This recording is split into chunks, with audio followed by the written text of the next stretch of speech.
Ben, c'est ça, hein, je pense que tu le mentionnais, c'est une adaptation pour les gens de la Fondation, c'est une adaptation pour nous autres aussi dans le monde médical, c'est une adaptation pour les patients. Les recommandations changent. Une journée, c'est quelque chose, le lendemain, c'est autre chose. Puis je comprends que personne ne comprenne rien, puis que les gens ne sachent pas trop à quoi s'en tenir, que ça entretienne l'anxiété. C'est un petit peu ce qu'on va essayer de discuter aujourd'hui. Donc, ataxie et COVID-19, là, je commence, je lance mon PowerPoint. C'est bon, en cliquant, ça fonctionne bien. Excellent.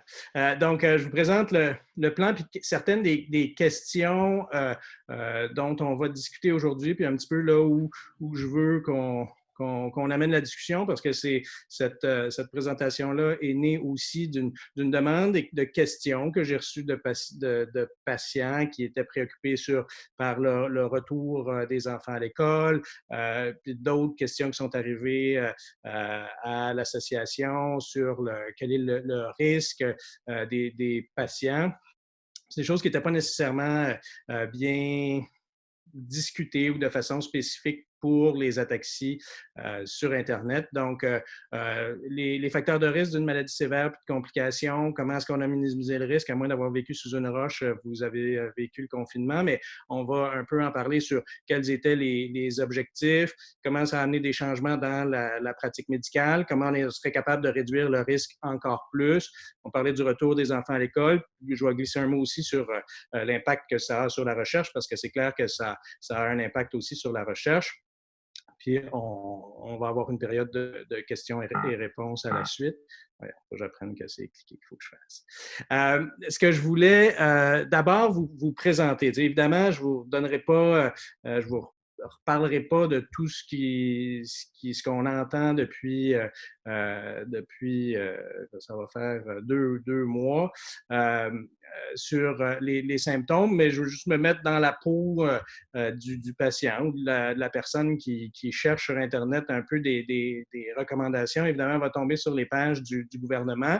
Puis ce qu'on indique, si vous commencez à présenter des symptômes d'une infection, sachant pas que ça puisse être la COVID ou pas. Puis ça, sur quoi on tombe, bon, pour des gens qui font de la fièvre, mais moins de 38, puis qui ont des petits symptômes, nez qui coule, mal de gorge, nez bouché, de la toux, on dit, j'ai probablement un rhume, je prends du repos, c'est probablement pas la COVID.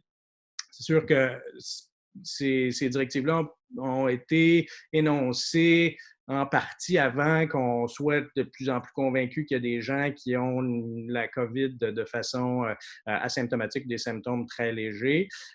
Puis ensuite, il y avait une deuxième catégorie, puis c'est la catégorie qui va même si on ne mentionne pas de façon spécifique les gens qui ont des ataxies dans ce groupe-là, c'est si je fais de la fièvre à plus de 38, puis je fais partie d'un groupe à risque de développer des complications respiratoires, c'est-à-dire personnes âgées, problèmes cardiaques ou pulmonaires, ce qui peut être le cas de patients avec certaines formes d'ataxie, immunodéficience, qui peut être aussi le cas, c'est des formes beaucoup plus rares, mais quand même, ou le diabète qu'on peut retrouver comme comorbidité là, dans l'ataxie de Friedreich. Donc, on dit, téléphonez. Puis je pense qu'à la ligne COVID, qui est probablement moins occupée aujourd'hui qu'elle ne l'était au tout début, mais c'est la recommandation. Bien qu'on ne parle pas directement des patients avec des maladies neurologiques, je pense que c'est raisonnable si quelqu'un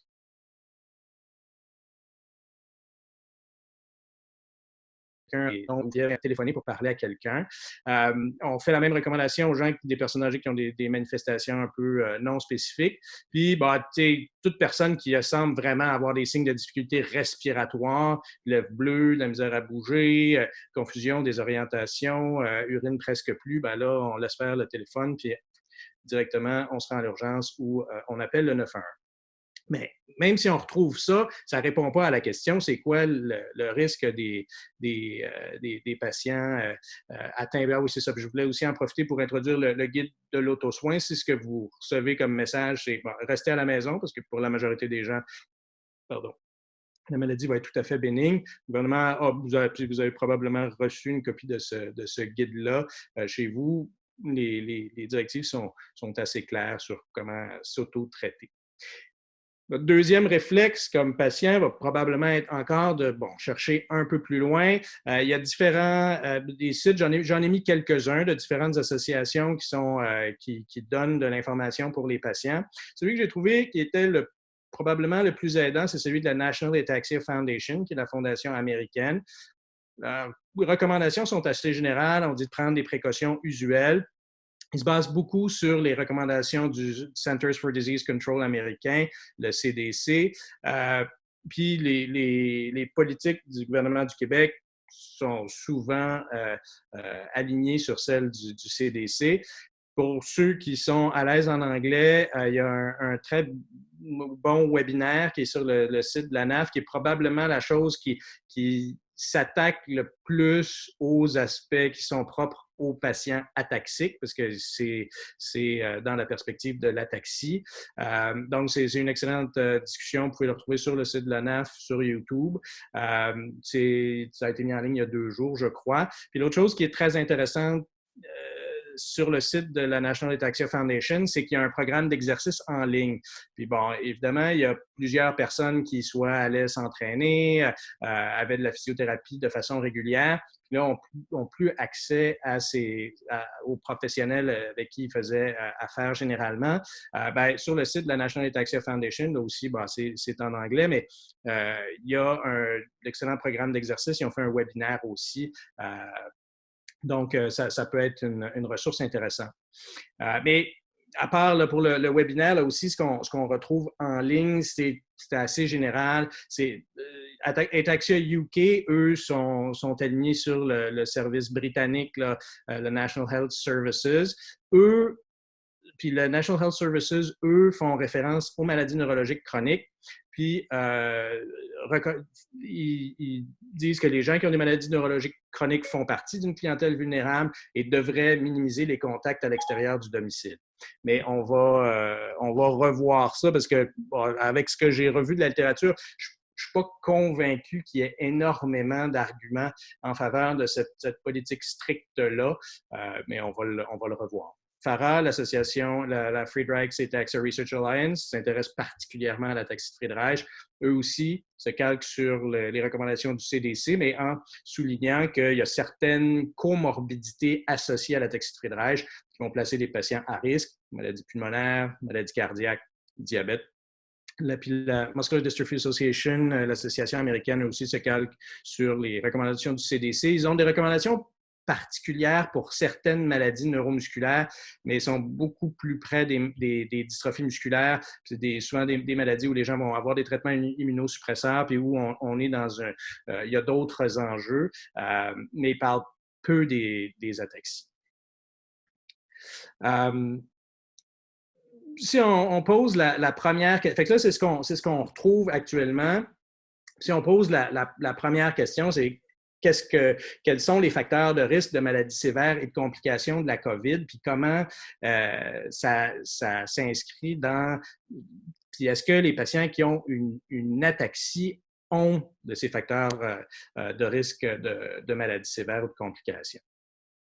Puis là aussi, je pense que vous avez tous suivi, puis particulièrement là, les gens qui sont en ligne présentement, vous êtes certainement très, très bien informés.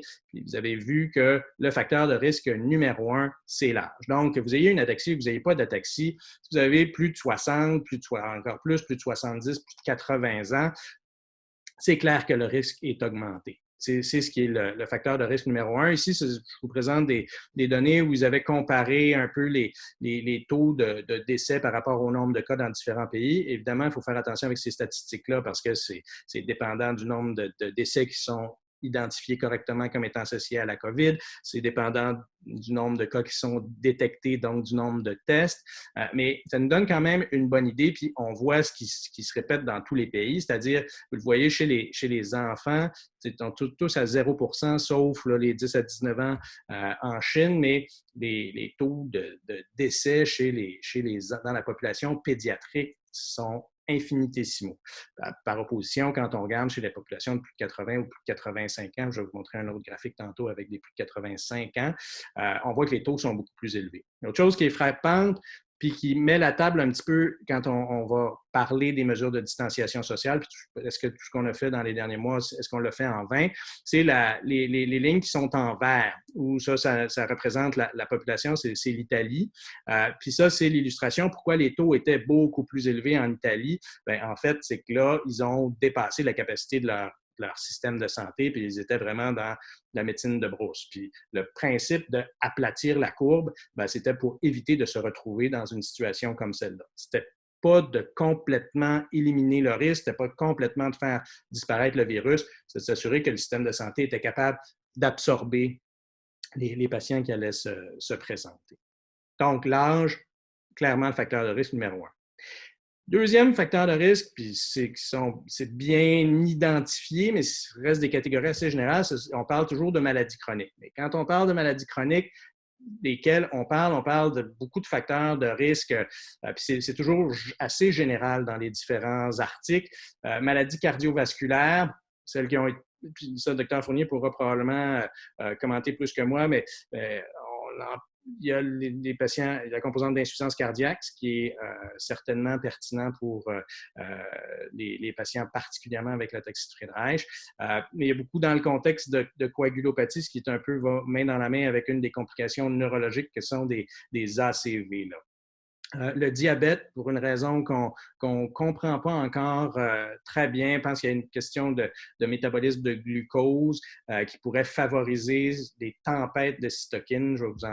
On va en reparler tantôt. Maladie respiratoire chronique, c'est beaucoup un facteur pour développer les complications respiratoires qui est beaucoup la complication qui amène les gens aux soins intensifs. Puis évidemment, c'est associé à une maladie souvent plus sévère ou un sevrage plus difficile du ventilateur. Hypertension artérielle, c'est très, très fréquent, évidemment, les cancers. Mais puis j'ai regardé autant comme autant, puis regardé plusieurs articles, puis il n'y a aucun article, évidemment, à part les AVC, en termes de maladies neurologiques, on parlait toujours des AVC, mais même des maladies assez fréquentes comme la sclérose en plaques ne se retrouvaient pas comme un facteur de risque. C'est sûr que si on va dans des maladies qui sont plus rares, comme les ataxies globalement ou différentes ataxies, que ce soit les ataxies spinocérébelleuses autosomiques dominantes ou les ataxies à transmission récessive, évidemment, elles sont tellement rares qu'on ne les retrouve pas dans les statistiques, mais il n'y a pas l'air à y avoir de surreprésentation des maladies neurologiques chroniques comme facteur de risque d'une maladie sévère. Peut-être, Antoine, oui. juste moduler à propos des maladies cardiovasculaires. Alors, c'est un grand panier avec plein, c'est comme je disais, les maladies neurologiques. Là. Antoine, il va me regarder et il va dire, voyons donc, il y en a des dizaines, des centaines de maladies neurologiques. Ben, c'est pareil. La cardiologue a dit maladie cardiovasculaire, ça veut dire plein d'affaires. Fait que là, j'ai vu passer dans les autres slides précédentes cardiomyopathie. Fait que là, les gens, tu sais, cœur épais, puis là, tu sais, les gens qu'on voit en cardiologie, des fois, on leur dit ça, vous avez une cardiomyopathie. Alors, le facteur de risque, c'est la défaillance cardiaque. C'est le cœur qui est rendu trop fatigué puis qui n'est plus capable de pomper. Puis ça, c'est les gens âgés qui ont ça. Fait que c'est pour ça qu'on les retrouve beaucoup, puis c'est pour ça qu'on les retrouve beaucoup chez les gens âgés. Quand on parle des patients qui ont l'ataxie, comme surtout les patients avec l'ataxie de Friedreich, il y en a les plus vieux qui peuvent peut-être se rendre jusqu'à la défaillance cardiaque, mais c'est pas ça qu'on voit, c'est les cœurs plus épais. Puis en général, ces cœurs-là fonctionnent bien. Fait qu'il faut vraiment prendre ça avec un grain de sel. Fait que c'est pas parce que vous voyez Dr Fournier puis qu'elle vous avait dit que vous avez quelque chose au cœur que ça devient un facteur de risque si épouvantable que ça pour faire la COVID. Et je pense que parmi tous les facteurs de risque qu'on retient dans les maladies graves à la COVID, l'âge reste probablement le plus important. Ah, clairement. Mais merci des précisions. Je ne suis pas cardiologue. Merci. Donc, puis je vous disais, là, je vous montrerai une autre diapo là, avec là, un groupe de 85 ans et plus. C'est d'autres statistiques où cette fois-ci, on regardait non seulement, tantôt, je vous montrais juste les taux de décès, puis c'est des catégories d'âge qui sont un peu différentes que sur la diapo précédente. C'est aussi les hospitalisations. Puis encore là, ici, ils ont regroupé les 0-19 ans ensemble et on voit que le taux d'hospitalisation est très, très faible. Puis même un peu plus faible chez les 20 à 44 ans. Puis on voit que chez les patients plus âgés, il y en a plus qui se retrouvent aux soins intensifs puis qui sont hospitalisés. Fait qu'encore, ça fait ressortir cette question-là de l'âge qui est un facteur très, très important. Maintenant, qu'est-ce qui amène les gens à être hospitalisés? Oui, oui, oui. Je rajouterais, là, juste pour insister là-dessus, là, les chiffres de Sainte-Justine, fait que c'est chez nous au Québec, là. Depuis le début de la COVID, il y a eu 24 enfants hospitalisés seulement avec COVID positif à Sainte-Justine. Alors, les enfants, ils ne sont pas malades de la COVID. Là. On n'en voit pas des enfants malades avec la COVID. C'est excessivement rare. Donc c'est ça. Fait que dans la population pédiatrique, puis on y reviendra quand on parlera du retour à l'école, parce que dans le retour à l'école, il y a le concept pour les enfants, mais il y a aussi le concept pour les parents. Mais chez les enfants, ça semble assez clair que les enfants font une maladie plutôt bénigne. Donc, les complications, on va les retrouver plus chez les adultes. On disait qu'il y avait certaines comorbidités. Quelles sont les complications? Mais on parlait sur le plan respiratoire. Donc, une insuffisance respiratoire aiguë, les gens qui vont avoir de la difficulté à respirer, qui va se transformer en ce qu'on appelle en anglais un ARDS, un syndrome de détresse respiratoire aiguë. Les gens peuvent faire des pneumonies ou d'autres surinfections. Là, je le mentionne après, l'infection secondaire, choc septique. Atteinte cardiaque aiguë, des arythmies. Là aussi, Dr. Fournier pourra peut-être commenter tantôt, mais à ce que je voyais, ça semblait être secondaire. C'est pour ça que je mets l'image d'une tempête. Je vous ai parlé de la tempête de cytokines un peu plus tôt. Les cytokines, en fait, c'est les médiateurs de l'inflammation. Quand on fait une infection, notre système immunitaire se mobilise, produit différents produits pour favoriser l'inflammation, pour mobiliser les globules blancs. Puis il y a chez certaines personnes, puis on ne le comprend pas très, très bien. Comme je disais tantôt, on parlait des gens avec le diabète où ça semble être un facteur de risque. On le voyait aussi avec l'obésité possiblement, puis c'est peut-être lié aussi avec le métabolisme du glucose, mais il y a certaines personnes qui sont plus susceptibles de faire ces tempêtes de cytokines. Puis ce qui était ma compréhension, mais là, la cardiologue pourra intervenir, mais ce qui était ma compréhension, c'est que là aussi, ça arrivait chez des gens qui n'avaient pas nécessairement d'atteinte cardiaque. C'était un peu out of the blue, là, poum, la tempête part. Là. Tout à fait. Tout à fait. Ils brûlent leur cœur. Ils font ce qu'on appelle une myocardique. Là.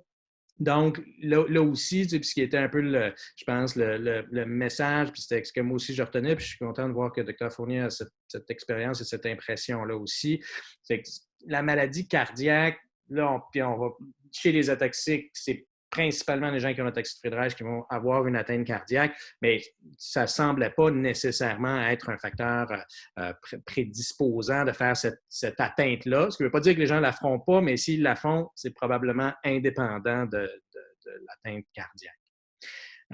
Puis, quand il y a cette tempête-là, bien, ça peut donner une atteinte au foie, au rein. Puis évidemment, bien là, puis ça, c'est bien décrit quand les gens sont aux soins intensifs, mais là, quand ils se mettent à s'additionner, qu'il y a on parle en termes de système, donc le système nerveux, le système respiratoire, le système cardiaque, rénal, hépatique, là, quand plus les organes se mettent à défaillir, bien, plus est élevé le risque de mortalité. Donc, c'est ça qui sont les complications de la COVID. Maintenant, est-ce que le risque d'attraper la maladie est accru chez les patients ataxiques?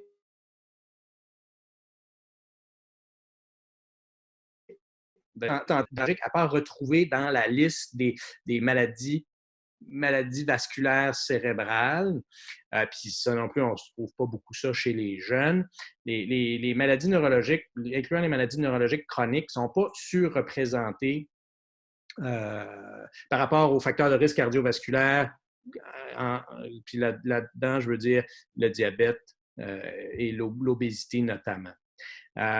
Puis comme je le disais, les ataxies étant des maladies rares, évidemment, il n'y a pas de données spécifiques disponibles.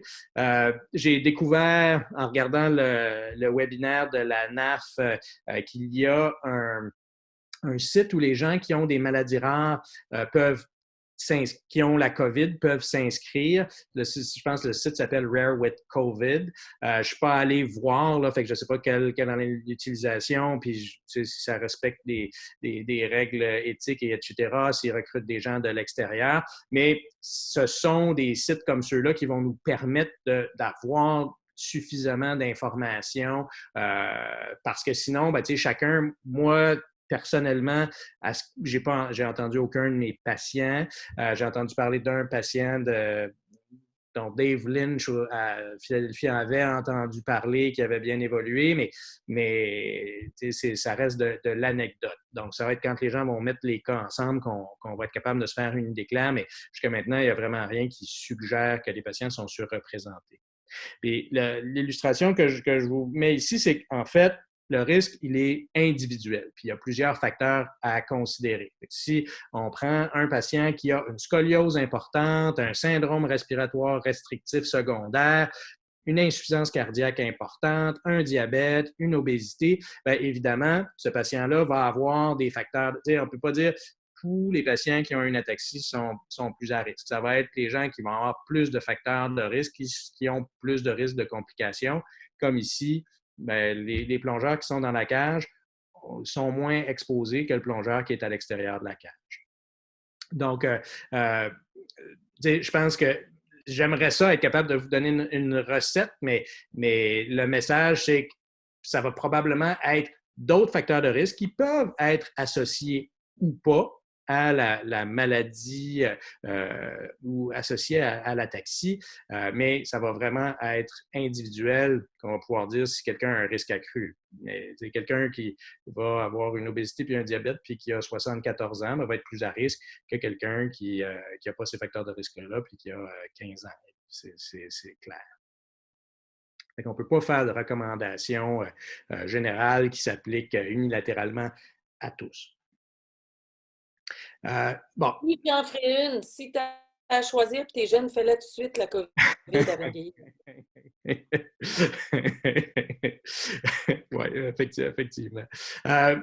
Puis, là, comment est-ce qu'on a minimisé le risque jusqu'ici, puis quels étaient les objectifs? Bien, je l'ai mentionné un petit peu. Vous avez tous vu aplatir la courbe. J'aurais pu mettre en GIF Ratio Arruda aussi qui tape sur la courbe, là, mais ça, c'est tiré du pharmacien. On voit que c'est comme ce que je vous expliquais tantôt. Hein. On nous montre le seuil où le système de santé est capable d'absorber les patients. Puis si on avait été frappé par une vague, comme c'est arrivé dans la province autour de Wuhan, comme c'est arrivé en Italie, où les cas ont monté tout d'un coup, ben, c'était un peu la courbe en rouge. Là, ils ont été frappés de plein fouet, puis ils se sont retrouvés dans une situation où ils étaient obligés de dire ben, on a besoin de critères pour déterminer qui va pouvoir être ventilé. Puis c'était ça un peu la même chose à New York. Là, ils ont été confrontés à ça. Puis c'était la crise. On cherche des respirateurs puis tout ça. Je pense qu'ici, ben, toutes les mesures de confinement, si on est malade, on reste à la maison, on se lave les mains. Vous avez entendu ça ad nauseam. Et je pense que ça a été bien appliqué. Les gens ont très, très bien écouté ça. Puis, probablement qu'on a aplati la courbe parce que dans les hôpitaux, c'est sûr, Saint-Justine, c'est un cas particulier, mais nous autres aussi, au CHUM, on n'a pas été, ben, on n'est pas débordé. Là, ça, c'est un autre enjeu. Ça ne veut pas dire qu'on n'a pas de problème avec notre système hospitalier présentement, parce qu'on a un problème actuellement. Puis c'est pas parce que les patients rentrent, puis c'est pas dans les zones chaudes, c'est pas que nos zones chaudes sont les zones chaudes étant les endroits où les patients qui sont infectés sont. C'est pas que dans ces zones-là, on manque de lits, on est loin de manquer de lits de soins intensifs, de ventilateurs, mais là, on commence à manquer de place dans les hôpitaux parce que les patients ne peuvent pas retourner en CHSLD. Là, ça, c'est un autre enjeu qui est dans plus notre organisation du système de santé, mais la stratégie a fonctionné. L'objectif, c'était vraiment de diminuer. C'était pas de s'assurer que personne face la maladie, là. Puis ça, je pense que l'objectif, il a été atteint. Mais ça, c'est une image qui est passée plusieurs fois sur un peu c'est quoi l'effet de la distanciation. Et on voit que la transmission, là, s'arrête parce que faut dire que probablement que si on laisse brûler plus longtemps cette allumette-là, l'autre aussi va s'allumer, mais une personne peut arrêter la transmission. Et vous le savez, là, on s'isole, distanciation, lavage des mains, puis la protection faciale qui s'est rajoutée, puis là aussi, il y avait des enjeux qui étaient probablement plus de disponibilité de la protection faciale pour tous initialement que le fait que c'était pas efficace. Puis donc maintenant, on le recommande pour des gens qui ne peuvent pas respecter le 2 mètres de distance dans les lieux publics. Bon, là, c'est les consignes sanitaires actuelles à laquelle on a rajouté le port du couvre-visage. Puis le port du couvre-visage, on le recommande quand les gens ne peuvent pas respecter la distance. Pas nécessaire forcément toujours. Et une des choses, encore, là, quand on parle des fois des recommandations qui sont très, très généralisées, c'est écrit comme ça dans les recommandations du gouvernement. Attention, déconseillé aux personnes handicapées, personnes avec difficultés respiratoires, incapables de le retirer seul. Mais je crois que dans le personnes handicapées, c'était plus en référence là aussi à quelqu'un qui se retrouve pris avec son masque et n'est pas capable de l'enlever, parce que sinon, à mon avis, il n'y a pas de raison que ce soit moins conseillé. L'autre chose qui est importante, parce que ça aussi, je pense que le message passe de plus en plus, mais le couvre-visage, c'est pour prévenir la transmission et non pas pour prévenir que vous l'attrapiez, l'infection. Donc, c'est plus pour protéger les autres. Je vous épargne une très bonne illustration de nature plus urologique que neurologique qui illustre comment l'effet du masque. Je vous l'ai épargné. Puis c'est ça, il y avait un commentaire aussi sur les fruits et légumes, puis l'épicerie, là, mais lavage des fruits et légumes avec sans eau et savon. Oui, c'est ça. Il suggérait de. C'était pas nécessaire. Je pense que oui, je pense qu'effectivement, sans eau et savon, mais le message que je voulais passer, c'est sur maintenant, si on ne peut pas respecter la distanciation. Puis, un autre concept qui a été important, ça a été le concept de confinement qui était particulièrement pour les personnes vulnérables. Alors, on en a tous entendu parler, puis là, ça a été les visites qui ont rapidement été limitées dans les hôpitaux CHSLD, confinement obligatoire en CHSLD, dans les résidences, peu importe l'âge. Puis, on invitait les gens de 70 ans et plus à rester à la maison. Ils peuvent sortir puis se procurer de la nourriture, service de livraison. Ces politiques-là vont être assouplies un peu, mais ça a eu un impact significatif parce que, puis on en a beaucoup parlé dans les 10 derniers jours peut-être, c'est le risque psychologique d'isolement, anxiété, dépression. Puis selon le site de la CDC, on identifiait certains facteurs de risque qui augmentent ce risque-là, problèmes de santé mentale, faible revenu, barrière de langue, puis des gens qui peuvent être à risque de stigmatisation aussi. Là, on parlait de certains groupes ethniques qui au début ont été pointés du doigt. Donc, ça, c'est clair que c'est un facteur important. Bon, les médias ont commencé à parler d'histoires de suicide, tout ça. C'est certain qu'il faut remettre les choses en perspective parce que la population, puis beaucoup chez les personnes âgées, cette population-là reste une population qui est à risque où il y a des taux significatifs de suicide. Donc, je pense que c'est difficile de dire si ces patients-là ont posé le geste à cause du confinement, là, mais c'est un risque.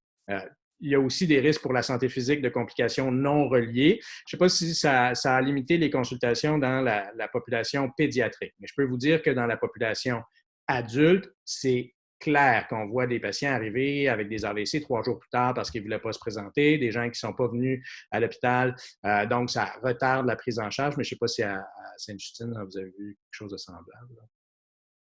Oh, pas tant que ça, non, parce que justement, on n'est pas touché beaucoup par la COVID. Alors, les patients sont vus, puis on a tous, en tout cas pour ce que je connais, moi, en cardiologie, on a continué à faire des cliniques, beaucoup de tri, beaucoup de messages téléphoniques. Fait que c'est pas du tout la même chose que vous avez vu en adulte, Oui, c'est ça. heureusement. Mais dans la population adulte, c'est clair qu'on a vu ça. L'autre chose, puis je l'ai abordé tantôt avec le programme d'exercice, c'est la question du déconditionnement. Bon, j'étais au centre de réadaptation Lucie Bruno lundi. Je pense qu'ils ont été très, très proactifs, contactent les patients qui sont plus à risque. Je le vois avec une population plus âgée aussi, là, avec maladie de Parkinson, des maladies apparentées. Là, les patients se déconditionnent étant là, confinés à leur appartement, ne peuvent pas sortir. Donc ça, c'est sûr que c'est un risque là, au confinement. Puis il y a le risque économique. Les gens peuvent être vulnérables sur le plan économique. Il n'y a pas de revenus, les entreprises ferment. Donc c'est sûr qu'on on peut pas le négliger, que ce soit pour l'économie au niveau de la province, mais également sur le plan individuel. Ça m'étonne que tu n'as pas écrit prendre du poids parce qu'on mange plus, on va plus à l'épicerie. Oui, On cuisine, on fait des petits gâteaux. c'est vrai. Mais, puis là on l'a abordé un petit peu avec comment ça a changé les choses à Sainte-Justine, comment ça a changé les choses dans la pratique médicale. Donc, les précautions, ça a changé bien les choses en milieu clinique. Donc, les visites en personne sont très limitées. Nous, en clinique externe, là, c'est vraiment des patients qu'on a absolument besoin de voir. On fait des suivis téléphoniques, des appels conférences, j'en parle la prochaine diapo aussi. Le patient doit venir seul à son rendez-vous. Si le patient est hospitalisé, souvent, des fois, ils vont tolérer qu'il y ait de la famille à l'urgence ou pour des raisons humanitaires dans un contexte de soins palliatifs, mais sur les étages, les patients sont seuls. Le personnel, là, maintenant, ils nous ont demandé de nous changer. On s'habille en scrub, là, j'ai l'air d'un vrai docteur maintenant, en arrivant puis en quittant le lieu de travail. Le port du masque, au début, on ne portait pas le masque. Après ça, là, le port du masque dans les secteurs cliniques. Et pour les patients et pour les soins. Initialement, c'était juste les patients, après ça, les patients et les soignants. Là, maintenant, ils nous ont rajouté depuis la dernière semaine la protection oculaire. Donc, avant, la protection oculaire, c'était juste pour les patients qui étaient COVID positifs. Maintenant, toute interaction avec un patient, on doit porter une protection oculaire. Puis il y a bien des groupes qui sont mobilisés. On voit ça ici, c'était la compagnie Bauer qui s'est mis à fabriquer des visières. À Lucie Bruno, le programme des aides techniques, ils se sont mis à fabriquer des visières, me disait Jennifer lundi. Mais ça aussi, c'est quelque chose où il y a eu une pénurie au début. Puis là, si les gens ont un statut COVID positif, ben là, il y a des mesures additionnelles. J'ai mis cet exemple-là parce qu'on voit qu'elle porte une blouse, des gants qui recouvrent les poignets. La blouse qui ne sera pas nécessairement toujours portée là, avec tout patient. Si les patients sont admis, ça, c'est quelque chose qu'il ne faut pas se surprendre. Si quelqu'un est admis, qu'on lui demande, puis qu'on aborde la question du niveau de soins, donc ça peut être utile de réfléchir. On parle de la planification préalable des soins pour être capable de respecter les objectifs du patient. Est-ce que le patient désire réanimation, intubation, prise en charge aux soins intensifs, traitement des complications, tout en partie. Puis c'est quelque chose qui n'est pas toujours facile à aborder, mais c'est important qu'on y réfléchisse, puis c'est important d'en parler avec nos proches parce que ça arrive que les gens se présentent à l'hôpital et ne sont pas capables de communiquer eux-mêmes ces désirs-là.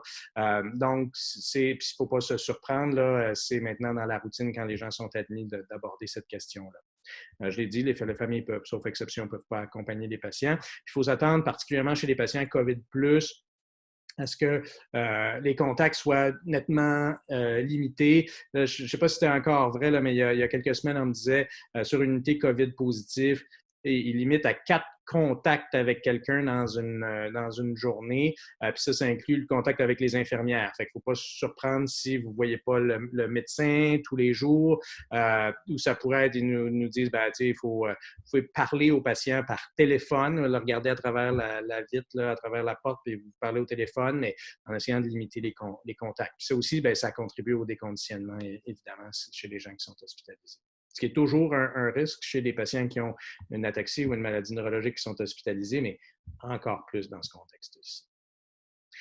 En L'autre, pédiatrie, on fait la même chose, tu sais, on se costume aussi, là, puis on porte des masques, puis des protections oculaires, des jaquettes, peut-être pas de gants, mais oui, des gants, on se lave les mains beaucoup, puis tout ça. Alors, vous imaginez, les petits-enfants, là, ils ont vraiment peur de nous autres. Alors, déjà, c'est pas facile d'approcher des jeunes enfants, mais quand on est tous déguisés comme ça, c'est encore oui, plus difficile.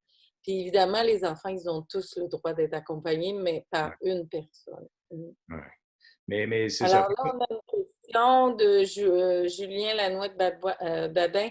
Si le patient est aux soins intensifs, la famille ou le proche peut-il le voir? La réponse, c'est non. Mm. Si le patient est aux soins intensifs, probablement parce qu'il y a une COVID, il est contagieux. Fait que malheureusement, la famille ne peut pas aller le visiter.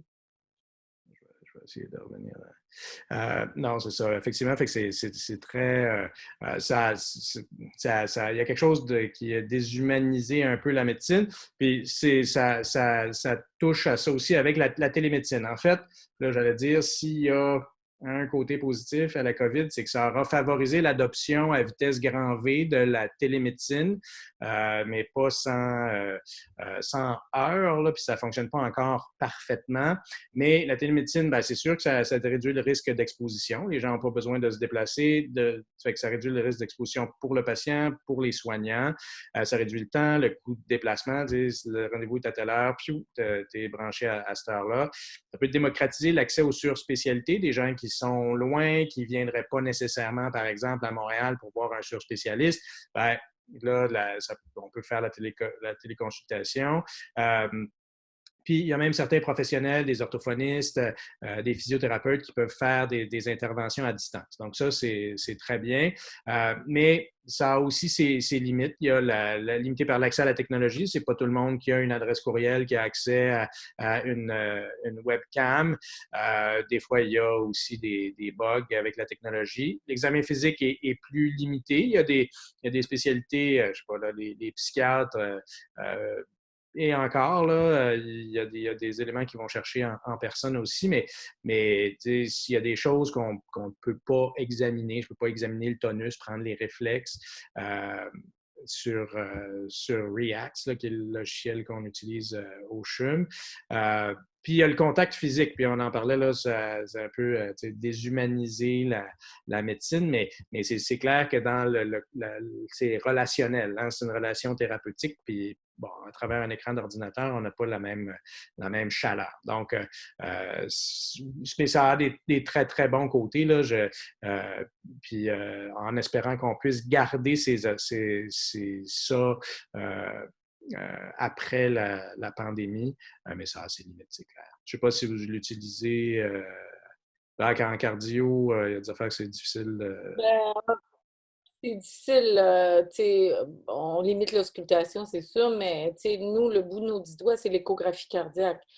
Fait que l'échographie cardiaque, ça peut se faire en télémédecine, mais ça prend un technicien qui fait les images. Fait qu'un technicien qui va toucher aux patients aussi. Ouais. Fait que plutôt, tu sais, on peut faire certaines visites par téléphone, mais à un moment donné, il va falloir que les gens se déplacent puis que l'écho soit fait parce qu'il faut le voir, le cœur, tu sais.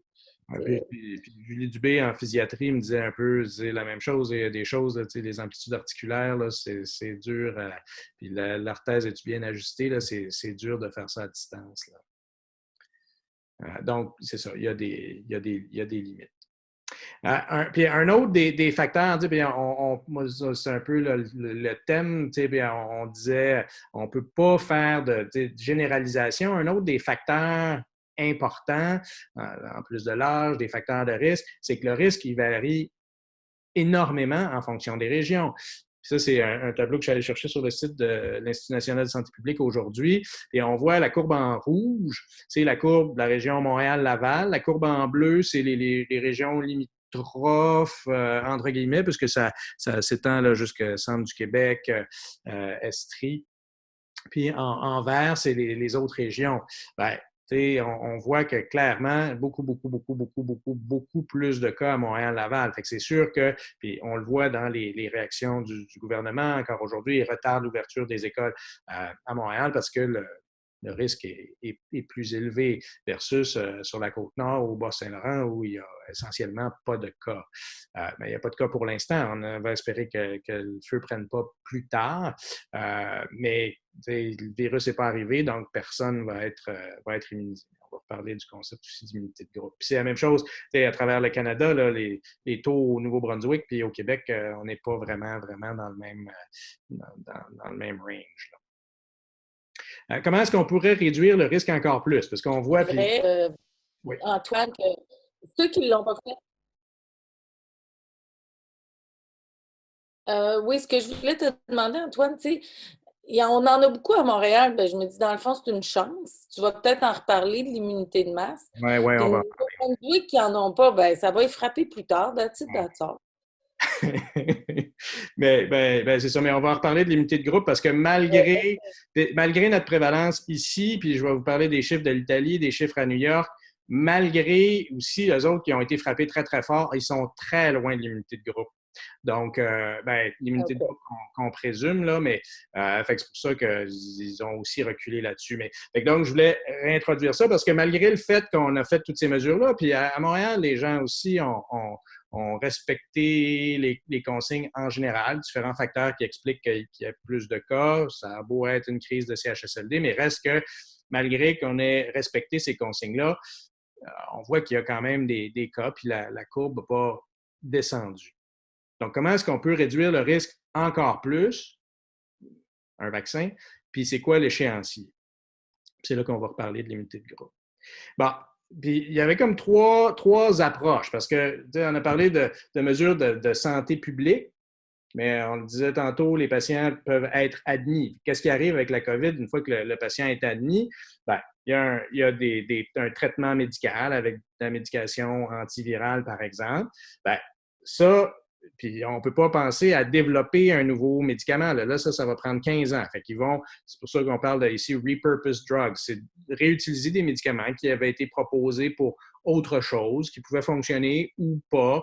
On a parlé de la chloroquine, Jean-Claude Tardy à l'Institut de cardiologie avec la colchicine, le remdesivir qui a eu des résultats semble-t-il, favorables dans la dernière semaine. Donc, ça, c'est est-ce qu'on est capable d'avoir, avec une molécule, réduire la virulence ou l'effet du virus. Donc, traitement pharmacologique. Pour ça, il y a l'immunisation passive avec des anticorps, le concept aussi d'utiliser le plasma de gens qui ont fait la maladie, qui ont développé des anticorps qui pourraient servir à réduire la sévérité de la maladie.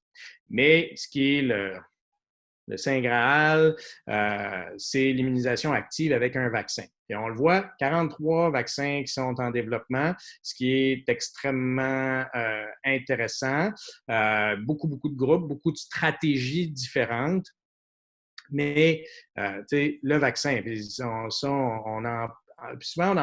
pense qu'on en parle pas assez. On en parle beaucoup des vaccins, il y a tout un mouvement d'anti-vaccins, mais ça vaut la peine de ramener des chiffres qui illustrent l'impact dramatique de la vaccination. On voit là en 1942, quand ils ont introduit le vaccin de la diphtérie, ça je pense que c'était en Grande-Bretagne, il y avait 50 000 cas par année, je pense dans l'année précédente, en 1941. En 2014, un cas. Réduction de 99,9 %. Puis là, il y a plein d'autres exemples. La rougeole, même chose. C'est spectaculaire l'effet des vaccins sur la réduction du nombre de gens qui font la maladie. Donc, c'est sûr que c'est quelque chose qui a le potentiel d'avoir l'impact le plus spectaculaire sur la COVID. Maintenant, mais ça, c'est si on est capable de développer un vaccin, parce qu'il ne manque pas aussi d'exemples de maladies où on n'en a pas développé, même des maladies pour lesquelles il y a énormément de ressources qui ont été investies. On pense au VIH notamment, où le vaccin se fait encore attendre. Mais c'est clair que c'est ça qui va être, en latin, on dit un game changer. L'arrivée d'un vaccin qui serait efficace transformerait les choses complètement. C'est là qu'on en vient à l'immunité de groupe. ils en ont, je pense qu'ils en ont parlé, puis ils en avaient parlé initialement en parlant du déconfinement. Après ça, ils ont reculé, puis je pense que c'était une erreur de le présenter comme ça. L'immunité de groupe, c'est un concept qui existe, puis qui est très, très bien illustré par la vaccination. Et ici, on le voit dans le graphique du haut. Les gens en rouge, c'est les gens qui sont infectés. Les gens en bleu, c'est des gens qui ne sont pas immunisés. Ben, si personne n'est immunisé, puis il y en a quelque chose de très, très, très infectieux, on peut penser à un des bons exemples pour ça, c'est la rougeole. Ben, là, tout le monde, peu de temps après, est infecté.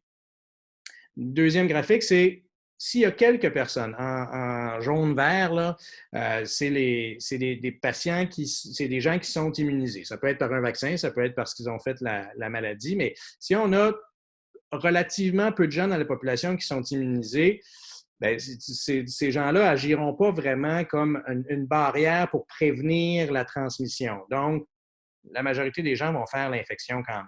Le concept de l'immunité de groupe arrive quand il y a une proportion significative de la population qui est immunisée. Encore là, parce qu'ils ont fait la maladie, on peut penser avant, je sais pas, avant l'arrivée du vaccin pour la varicelle. Ben, les gens étaient immunisés en faisant la maladie. Puis à l'arrivée du vaccin, ben là, ça a été avec le vaccin. Ben, on voit que les gens qui sont isolés, s'ils sont entourés de gens qui sont immunisés, ben, ils ne transmettront pas la maladie à des gens qui sont vulnérables. Mais il faut être au-dessus d'un seuil parce que si ça tombe en bas d'un certain seuil, c'est pour ça qu'on voit des éclosions de rougeole, par exemple, périodiquement, parce que des gens dans une communauté ne sont pas vaccinés, puis là, la maladie réapparaît. Donc, c'est le concept d'immunité de groupe. Et une des choses qui est importante pour l'immunité de groupe, c'est de savoir quelle proportion de la population doit être immunisée pour assurer cette protection-là de groupe. Je ne rentrerai pas dans le concept là, du R0 puis de la transmission, là, puis du nombre de personnes infectées par personne atteinte, mais on estime que ce serait 60 à 70 %. Pour des choses très, très infectieuses comme la rougeole, c'est jusqu'à 90 %. Est-ce que c'était plausible? Ça, l'INSPQ aussi a fait une bonne étude. Jamais, même si l'hypothèse était d'envoyer les enfants à l'école pour qu'ils s'infectent, ne fassent pas une maladie très sévère, mais protègent les autres, ce serait probablement pas suffisant. On parlait d'à peu près 20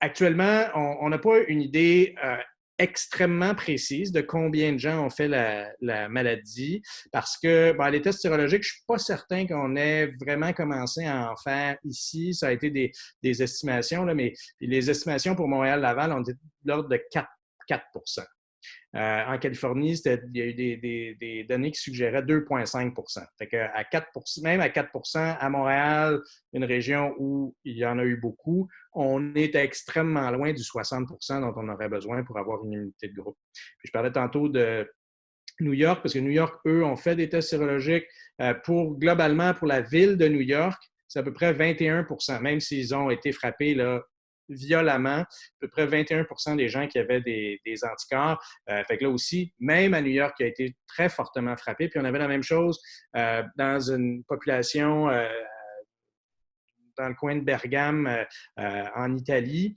où parmi la population asymptomatique, il y a des gens qui n'avaient pas eu de symptômes. Chez des gens qui avaient été mis en quarantaine parce qu'ils avaient eu des contacts d'infection, on était de l'ordre de 60 %, mais chez des gens qui étaient asymptomatiques, c'était un peu comme à New York, autour de 20 %. Et si ça prend vraiment 60 %, au moins 60 % de la population qui est immunisée, on était encore très, très loin du compte. Il y a deux autres facteurs qui sont importants si on voulait aller avec cette stratégie-là. C'est la durée de la réponse immunitaire. Une fois que quelqu'un a fait la maladie, on ne sait pas combien de temps ils vont être protégés. Est-ce que des réinfections sont possibles? Parce qu'il y a eu des cas qui ont été décrits de tests positifs, puis négatifs, puis positifs. Finalement, il semblait que c'était probablement des faux positifs, des particules virales qui étaient reconnues, qui restaient chez le patient. Bon, mais on ne le sait pas si des réinfections ne seraient pas possibles. Donc, pour emprunter vraiment la stratégie de l'immunité de groupe, c'était peut-être pas une super stratégie. Le vaccin, ben, on utilise un peu la même stratégie, mais le vaccin, lui, va être testé pour voir si ça produit vraiment une réponse qui est soutenue. Et là, la grande question, c'est ben, combien de temps ça va prendre avant qu'on ait un vaccin? La réponse, on ne le sait pas. Ça, c'est un article du New York Times qui portait là-dessus la semaine dernière, où ils opposaient là, ce qui est la production, le temps typique. Donc, on voit là, que ça commence, là, ça avait commencé quand on commence à avoir la COVID, puis le temps usuel en passant par des phases précliniques, puis phase 1, phase 2, phase 3, mise en place des infrastructures pour produire le vaccin, la production du vaccin, le temps d'approbation par les autorités réglementaires. On parlait d'un vaccin qui est prêt en 2036, dans 15 ans. Même si on peut argumenter que je trouve que c'est long de construire des infrastructures pendant 5 ans quand tu es dans un contexte de pandémie, là. Fait que même si on enlève ces 5 années-là, on est encore dans l'ordre de prendrait 10 ans, ce qui est extrêmement long. Mais on n'est pas dans un contexte normal. Beaucoup de chercheurs se sont tous mis ensemble pour travailler à des gens qui ne travaillaient pas du tout sur des maladies infectieuses, plein de labos. Nous autres, dans le centre de recherche, il y a plein de gens qui travaillent là-dessus, des anticorps, une biobanque, des études précliniques qui se font en parallèle avec des études cliniques. Il y a des études cliniques où ils ont pu sauter par-dessus des phases précliniques, c'est-à-dire de regarder chez les animaux si c'est sécuritaire parce que des produits très semblables avaient été utilisés dans d'autres contextes, de faire chevaucher des phases 1, phase 2, phase 3. C'est sûr que si on va plus rapidement, notre degré pas de satisfaction, mais notre degré de certitude face à la sécurité va peut-être être un peu moins grand, mais à un moment donné, quand on est dans une situation d'urgence, ça peut être quelque chose qu'on est prêt à assumer. Il y a beaucoup de ressources, des stratégies, notamment, là, Bill Gates parlait de ça depuis longtemps, mais essayer de construire des infrastructures en parallèle qui seraient prêtes à produire plusieurs candidats différents, puis éventuellement d'utiliser les infrastructures des candidats qui ne sont pas retenus, de les transformer pour pouvoir produire. Donc, ça, c'est des stratégies qui sont mises en place. L'objectif étant de comprimer cette durée-là, mais eux autres, dans leur estimation, puis c'est l'estimation de beaucoup d'experts, c'est qu'on parle de troisième trimestre de l'année 2021. Fait qu'on est encore à plus d'un an quand même si on réussit à comprimer de façon spectaculaire. Récemment, là, dans les derniers jours, l'Université d'Oxford, les chercheurs d'Oxford disaient qu'ils étaient capables de peut-être avoir quelque chose à l'automne, mais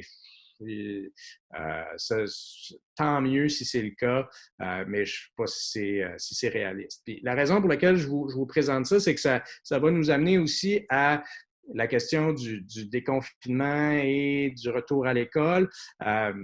C'est que si un vaccin, on en avait un dans 1 mois, dans 2 mois, ben, je dirais peut-être qu'on peut quand même encore essayer de minimiser le risque, mais évidemment, si on parle d'un horizon de 1 an, 2 ans, 3 ans avant d'avoir quelque chose qui va vraiment avoir un impact pour arrêter la pandémie, ben, ça remet des choses en perspective, surtout quand les gens commencent déjà à être un peu nerveux. Je voulais juste aussi, parce que des fois, les gens font un parallèle entre cette pandémie-ci et la dernière aussi grosse crise sanitaire là, qui était la grippe espagnole. Est-ce qu'on peut tirer des leçons, parce que certains sont un peu alarmistes aussi, sur est-ce qu'il est possible qu'on ait une autre vague? Ça, si on n'a pas un vaccin, je pense que c'est assez probable parce qu'il y a plein de gens qui n'auront pas été exposés. Ça a été le cas pour la grippe espagnole, c'est arrivé pour plusieurs, ça arrive pour plusieurs autres maladies infectieuses. La grippe espagnole, on remonte à 1918, une première vague avec des symptômes assez légers. Ça avait l'air de la grippe usuelle. Là, il est arrivé à l'automne suivant, là, une maladie beaucoup plus sévère. C'est sûr qu'on a les données qu'on regarde, puis les données qu'ils avaient produites à l'époque ne sont pas aussi fiables que ce qu'on a aujourd'hui. Mais il semble vraiment qu'il y a eu cette deuxième vague-là. Encore aujourd'hui, puis ce deuxième, c'était un peu différent, puis le virus de la grippe, un virus qui a l'air à subir beaucoup plus de mutations que le virus de la COVID. Puis il y a probablement une mutation qui avait favorisé le fait que justement des jeunes fassent des tempêtes de cytokines. Là, c'est l'hypothèse aujourd'hui pourquoi les jeunes, parce que la grippe espagnole frappait beaucoup, beaucoup des jeunes dans la force de l'âge. Fait qu'il y a probablement eu une mutation comme ça qui a causé ça. Puis après ça, il y a eu une troisième. Certains parlent aussi d'une quatrième vague. Mais à ce moment-là, là, l'immunité collective était arrivé. Mais c'est clair qu'aujourd'hui, à l'époque, les soins intensifs, ça n'existait pas. La communication entre les pays qui pouvaient s'organiser entre eux, ça n'existait pas. On arrivait c'était la sortie de la guerre. C'était une tempête parfaite là, pour que le monde soit complètement désorganisé. On est beaucoup plus organisé que ça aujourd'hui, des moyens qui sont nettement meilleurs. Donc, est-ce qu'on a des choses à apprendre de la grippe espagnole? Oui, mais je ne pense pas qu'on se dirige vers un scénario catastrophe comme celui. Puis à peu près, là, on achève, mais est-ce qu'il y a un risque associé au retour des enfants à l'école? Mais, je pense que depuis le début, on a quand même mentionné, et c'est pour ça que tantôt, je parlais des deux catégories. En fait, il y a le risque pour les enfants eux-mêmes. Puis bien que le risque des enfants semble être le même que d'être infectés semble être le même que celui des adultes, le risque, c'est pour ça que je le rappelle, là, les hospitalisations, soins intensifs, les décès, c'est extrêmement faible. Puis j'entendais Marc Lebel de Sainte-Justine qui présentait là, la position des 4 CHU pédiatriques québécois. Puis c'était assez clair en disant, avec l'information disponible, tout comme l'expérience vécue au Québec et ailleurs, ça ne permet pas, en règle générale, de recommander l'exclusion des enfants et des adolescents avec des maladies complexes et chroniques des milieux scolaires. Évidemment, il peut y avoir des circonstances particulières qui font que quelqu'un est à risque particulier, mais ça reste une position officielle des CHU pédiatriques québécois. Je ne sais pas si Dr. Fournier a un commentaire là-dessus. Ben, je pense qu'on suit ça, c'est sûr. Pour ce qui touche la cardiologie comme telle, on a peut-être quelques exceptions. Il y a des enfants qui ont des problèmes cardiaques très, très sérieux, là, significatifs. Si je pense juste à un enfant qui est transplanté cardiaque, les enfants qui ont les malformations cardiaques les plus graves, où il manque la moitié du cœur. Alors, ces enfants-là, on leur a dit qu'il était mieux de ne pas aller à l'école tout de suite. Puis, de façon surprenante, les parents aussi prennent la décision de leur côté. Puis beaucoup ont peur de retourner leurs enfants à l'école aussi. Puis là, à Montréal, on vient de reporter dans encore une semaine, fait qu'il ne restera quasiment plus d'école pour la fin de cette année-là. Fait que cette recommandation-là, que les enfants avec des problèmes chroniques en général peuvent aller à l'école, c'est très, très vrai, sauf certaines exceptions. Puis on a été très, très disponible pour appeler les parents puis les conseiller à eux en fonction de leur situation particulière. Oui, c'est ça. Puis je pense que ça va être le message. C'est un peu, ça va être la conclusion, mais ouais, je pense que c'est ça le message. C'est individuel, puis on est là pour conseiller les gens. Fait que ça, c'est le risque pour les enfants semble très, très faible. L'autre question, par exemple, c'est il y a des parents ataxiques qui ont des enfants qui non ataxiques, mais qui pourraient avoir à retourner à l'école. Quel est le risque pour eux? Est-ce qu'il y a un risque de transmission aux adultes qui ont des contacts avec les enfants? Oui, c'est sûr. Cela dit, le risque aussi de transmission par les enfants aux adultes semble assez faible. Il y a des données là, dans les Alpes françaises, aussi en Australie, là, où il y avait des enfants qui ont pu retracer tous les contacts. Puis en Australie, notamment, là, c'était des centaines de contacts, puis il y avait une seule infection secondaire par un enfant atteint. Donc, c'était vraiment très, très faible le risque de transmission des enfants aux adultes. Là, c'est sûr qu'on a vu récemment, puis là, je ne sais pas, je n'ai pas vu ce qui est arrivé dans la garderie là, à Mascouche. Mais la Société canadienne de pédiatrie aussi a mentionné que ce n'est pas clair que la contribution de la transmission des enfants vers les adultes soit significative. Donc, je ne suis pas sûr que là non plus, sur cette base-là, on puisse dire ça. D'une part, pour plusieurs, le risque est plusieurs patients ataxiques adultes, le risque est probablement pas si grand. Puis je pense pas que sur cette base-là, sur le risque de la transmission des enfants vers les adultes, on ait un très, très gros argument. Les parents ataxiques qui ont des enfants d'âge scolaire sont encore assez jeunes Ouais. aussi. Tu sais, quand tu as un enfant qui était au primaire ou au secondaire, tu n'as pas 70 ans non plus, tu sais. Fait que ça aussi, ça rentre dans la balance. Ouais, c'est ça, tout à fait. Bon, puis je le disais, le risque là aussi, ce qui va être aussi un facteur, ça varie selon les régions. La santé publique retarde l'ouverture dans la région de Montréal. Il va y avoir, mais évidemment, tout ça, c'est dans la mesure où les gens respectent les normes sanitaires. Puis là, il y a une demi-heure, on finissait, ben même, je pense, il y a 3 minutes, c'est peut-être même encore en cours, aussi un Zoom avec l'école qui nous disait comment ça se passerait avec le retour à l'école.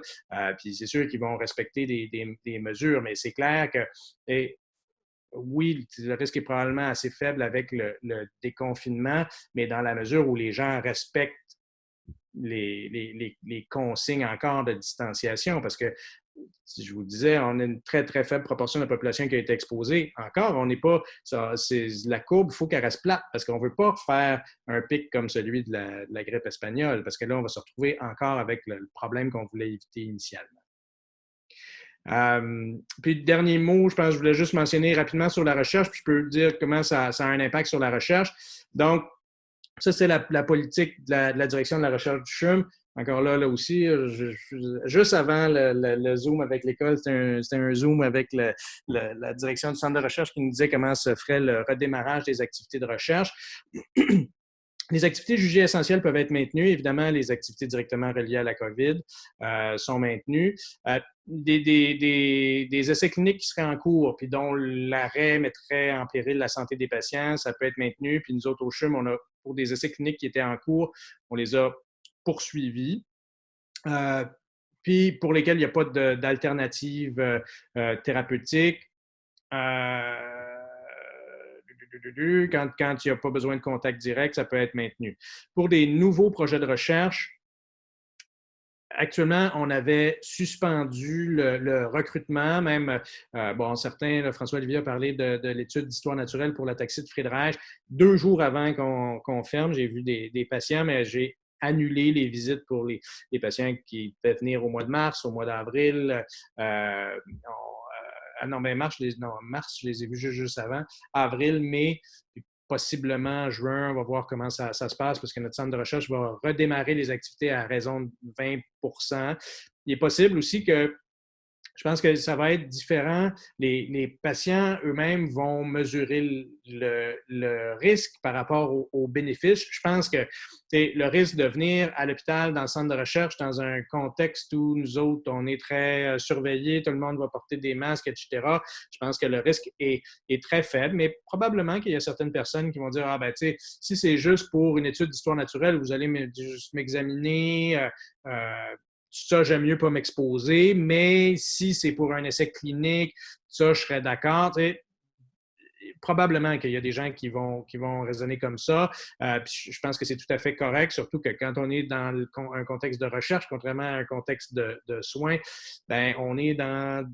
C'est pas plus haut, mais on est dans quelque chose de moins de facultatif. Là. Donc, c'est tout à fait normal que les gens soient un petit peu plus hésitants s'il n'y a pas un bénéfice avec un traitement.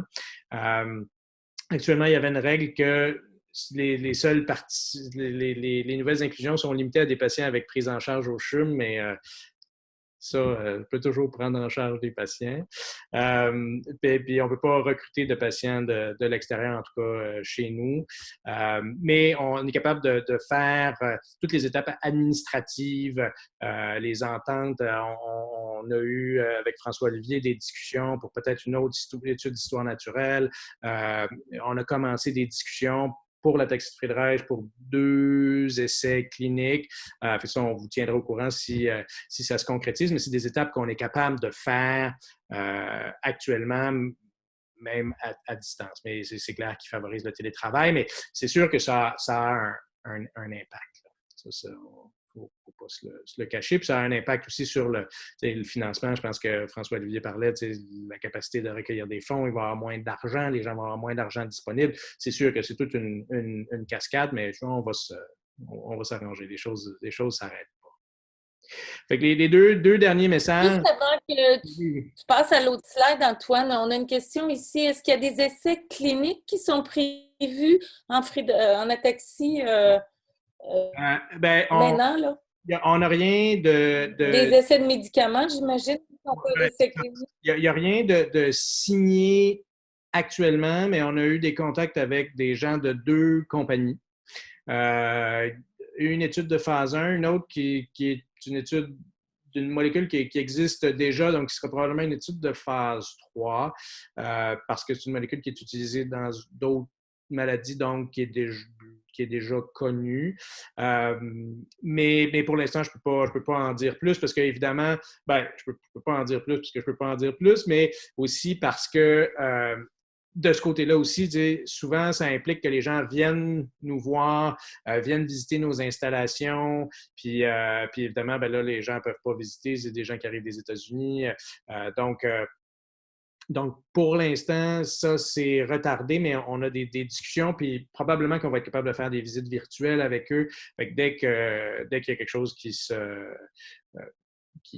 est concret, je vous en reparle. L'autre chose qui est tangentiellement reliée, c'est qu'il y a eu une première molécule, l'omaveloxolone, pour lesquels les résultats n'avaient pas été publiés, mais ont été annoncés, qui semblaient avoir un bénéfice dans la toxicité de rage. C'était essentiellement comme si ça retardait la progression, sur un an, retardait la progression d'un an, mais c'était un suivi d'un an qu'on avait. Fait qu'on on aurait pu difficilement voir plus que ça. Puis l'écart se creusait dans les 6 derniers mois. Donc, ça suggérait qu'il pourrait peut-être y avoir un effet qui persiste plus longtemps. Cette discussion-là, eux devaient publier, puis là, c'est ça aussi, ça a un impact significatif. D'une part, les journaux, eux autres ne publient que des affaires de COVID. Puis, des congrès où ça devait être publié ou être présenté puis publié ont été annulés. Donc, on n'a pas toutes les données. Eux devaient faire des représentations à la FDA américaine pour avoir l'approbation. La FDA maintenant est très, très préoccupée par la COVID. Fait que ça ralentit ces étapes réglementaires-là.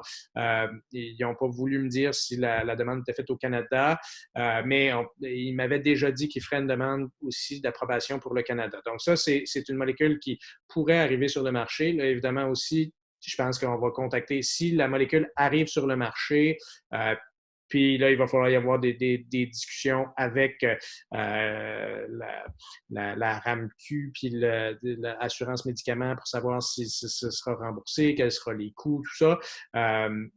Mais si cette molécule-là arrive sur le marché, évidemment, on va aussi rejoindre tous les patients qui seraient candidats pour le recevoir. Mais là aussi, ça a eu un impact parce qu'il y a eu cette nouvelle-là qui était excitante, mais qui n'a pas pu se concrétiser encore. On a une autre question aussi sur la nouvelle médication pour l'ARSAC qui est supposée être disponible bientôt, là, en 2021. C'est vraiment plus Bernard Bray qui se tient, qui est au courant de ça. Je sais qu'il y avait un essai clinique aussi qui était prévu, mais moi, personnellement, je suis vraiment peu impliqué dans les protocoles d'ARSAC, donc ça, je ne suis pas capable je peux pas commenter. C'est bon. Puis, c'est ça, là, j'en étais à la conclusion. La diapo numéro 1 de la conclusion, c'est que c'est normal d'être anxieux devant l'inconnu, surtout qu'il y a plusieurs paramètres. En fait, tout le monde est devant l'inconnu. On le voit, le gouvernement est devant l'inconnu, ils improvisent. Nous autres, on est devant l'inconnu, on improvise. On improvise, on essaie d'improviser le moins possible, mais il y a toujours de l'inconnu. Fait que c'est normal d'être anxieux face à ça. Puis ça rejoint le message de Dr Fournier tantôt. Elle disait, on est disponible pour des discussions individuelles parce que, on est là pour vous conseiller. Il y a plein de facteurs individuelles qu'il faut mettre dans la balance, incluant le niveau d'anxiété, comment chaque personne est capable de gérer l'anxiété. Il y a toutes sortes de facteurs individuels qui font que ultimement, la personne qui est capable, qui connaît le poids de chacun des facteurs, ben, c'est le patient lui-même. Puis nous, ben, on est là pour présenter les choses de façon la plus objective possible. Puis les décisions, ben, on est là pour les prendre. Souvent, c'est un partenariat là, avec les patients, avec les familles. On est là pour vous aider à prendre les meilleures décisions. Puis, moi, je voudrais rajouter que c'est normal d'être anxieux. C'est une situation qui est très, très anxiogène. Puis là, on vous dit la affaire, nous autres, mais demain, on pourrait vous dire complètement le contraire. C'est même c'est anxiogène aussi pour nous autres d'essayer de vous conseiller puis vous rassurer parce qu'on ne sait pas ce qu'on dit. Parce que la science avance à une vitesse qu'on n'a jamais vue. Fait que c'est normal qu'on se pose des questions puis qu'on ne soit pas bien là-dedans, puis qu'on soit malheureux puis qu'on soit triste. On l'est toutes, puis on est toutes dans le même bateau avec vous autres. Tout à fait. Fait que puis sûrement. Alors moi, j'ai répondu live à toutes les questions. Fait que je sais pas s'il y en a d'autres, là, mais j'ai. Ah ouais, super. Si on a couvert les questions, mais oui, on est là pour s'il y a d'autres questions pour nous.